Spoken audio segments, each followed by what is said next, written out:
On n'arrête pas de déménager à cause de la job de mon mari, puis j'ai peur que ça ait un impact négatif sur les enfants. Je pense pas que ça ait vraiment de lien avec mon problème, là, mais ça doit pas être bien bon, débarouetter à gauche pas à droite comme ça.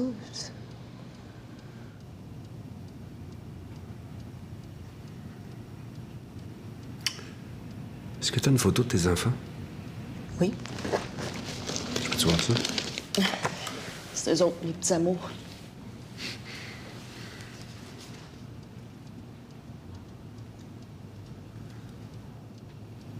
OK. Est-ce que tu as une photo de ton chum?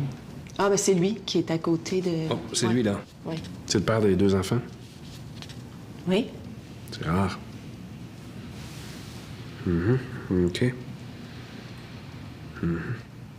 C'est bon. Est-ce que je peux faire des copies tantôt pour mes dossiers? Oui, mais juste de même, pourquoi vous voulez avoir tout ça? Souci du détail, intégrité artistique, c'est important, ces choses-là, pour moi. Vous avez besoin des visages de ma famille pour m'aiguiller dans ma thérapie ou... Ma thérapie, es-tu fatigante avec ça? Moi. Rien à voir avec la thérapie, c'est quand ils vont faire un tueur si proche qu'ils fassent un casting qui ressemble. On dirait que quand ils prennent du monde qui ressemble pas pour vrai, je décroche. Pardon? Un tueur si proche, l'émission, en TV, tu connais? Oui, mais je comprends pas, là. Je comprends pas le rapport avec l'émission Un tueur si proche. Elle comprend pas le rapport. Elle fait pas le lien. Comme Carla Molka. Ton chum, est-ce qu'il est toujours blanc comme sur la photo? Oui.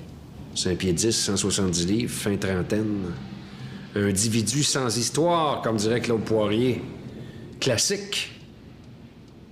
Pourquoi tu penses qu'il veut déménager comme ça tout le temps? Ben, c'est un lien avec son travail, je vous l'ai dit tout à l'heure. Avec son travail.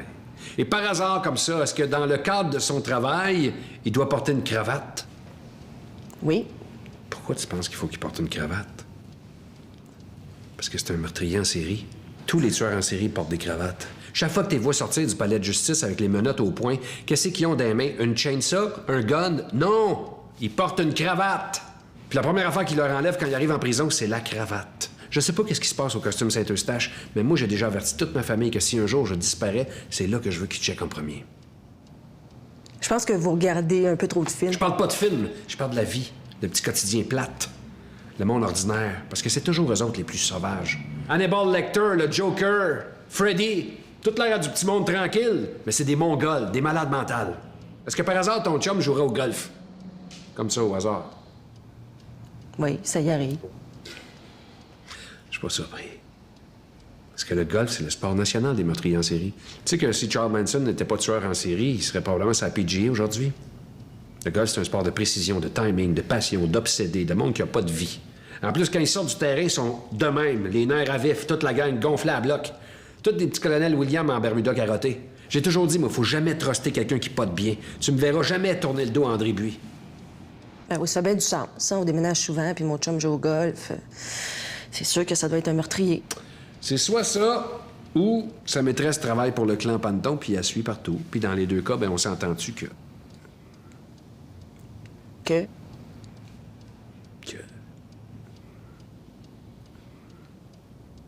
Que t'as affaire à passer à la balayeuse, puis tous les jours. Saute pas une journée.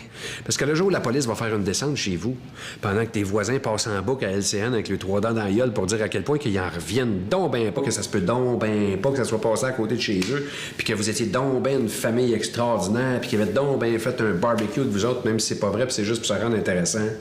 Quand la police va trouver le gros poil de dos de la grosse chauffeuse de truck dans ton tapis, ils vont conclure quoi?